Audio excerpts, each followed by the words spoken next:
What it do? What it do? We back here on another Flourishing Friday. It's JR. I appreciate everybody tuning in. I appreciate everybody rocking with me. So I hope all is well with y'all on this day. Hope y'all been having a progressive week. Hope y'all been having a great week, just in totality, not just on today, but just overall. Hope y'all been having a good start to y'all new year also. But yeah, so with me though, I ain't been doing too much, not too major, just chilling, kicking flavor. You know what I'm saying? Just learning each and every day, evolving, growing. But today, what I'm gonna hit on, what I'm gonna talk about is intuition and discernment. And to be real with you, both of these words, they interchangeable. They can basically mean the same thing, but it's a slight difference. It's a slight nuance. But I'm gonna get into the details and what they mean and how to apply these words and how I like it. But first thing, intuition. Intuition can be referred to as a direction or a direct connection to one's inner wisdom or higher self.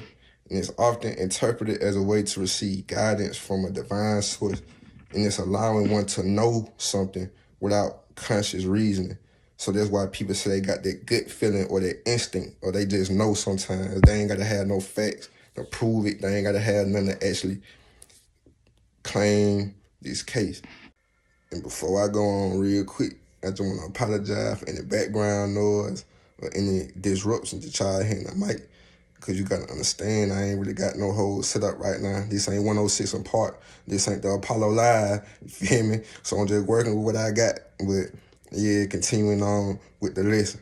So as far as discernment, now discernment, that's defined as the ability to distinguish between truth and falsehood, good and evil, or to perceive the underlying motives and intentions behind situations or people. So basically, it falls into the realms of morality, or basically knowing between right or wrong. So that's why I say that intuition and discernment, they can really be used interchangeably. At the same time, it's just that slight difference that kind of separate the words from what they truly mean and how they use them. But the main thing with these points, though, is all for your spiritual evolvement. It's all for you going higher and higher and higher up that ladder of consciousness. And so with your intuition, the main thing is to follow your first mind. And I know we talk about that all the time. We done heard that all the time. But it's something that we fail to do. And I can speak on just personally. It's been a few times that I done went against my gut feeling, and I paid for it to some degree, whether it been something minor, whether it been something that was of, severe magnitude. I had to pay for it in some shape, form, or fashion. And then on the flip side, I done seen other people on their journey in their life disregard their intuition. And some of them that had the perish for it. Unfortunately, some people that lost their life. Feel me? I done seen it. But that's why it's so important. That's why it's key to always follow your first mind. You know what I'm saying? You got to understand that everything is simply frequency and vibration. So if you get a certain urge or you getting certain sensations, that ain't coming out of nowhere.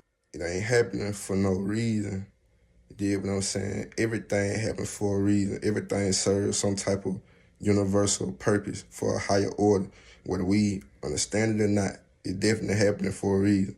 So that's why you got to pay attention to what they call synchronicities.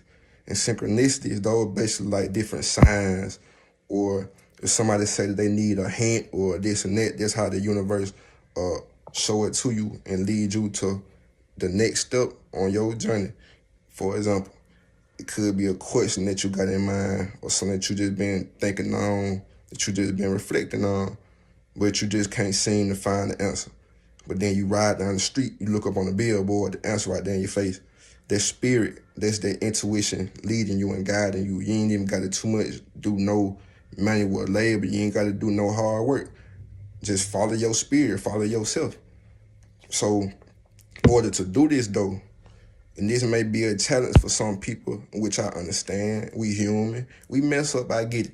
But the main thing is to make sure that you're having a sober mind, so that way that you can receive the proper vibration from the source.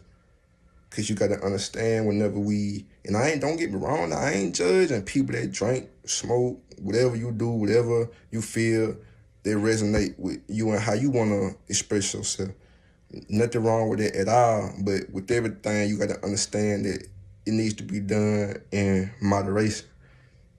Because overindulging in anything, over consumption, that can be harmful. That's deadly to anything that you want to relate it to.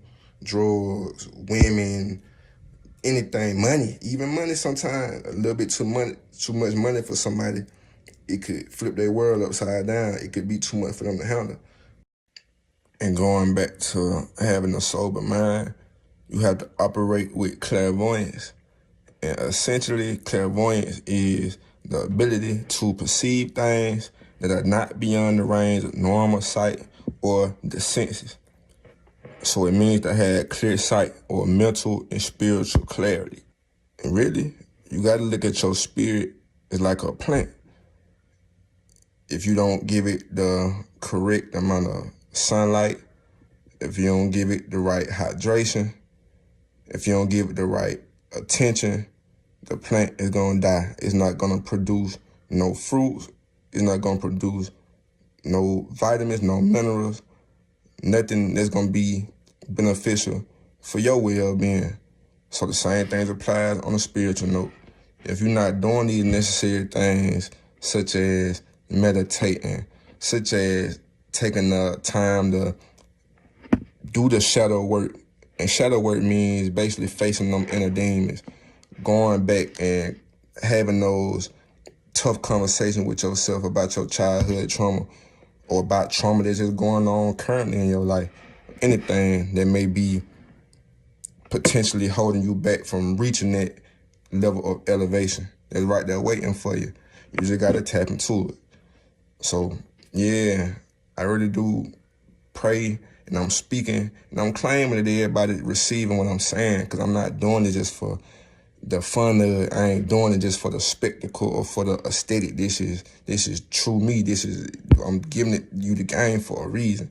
It's for you to apply it and run with it and teach somebody. The more and more I learn, I'm going to steadily be teaching y'all, because I'm going to forever be a student of the game. I'm going to be forever a student of life.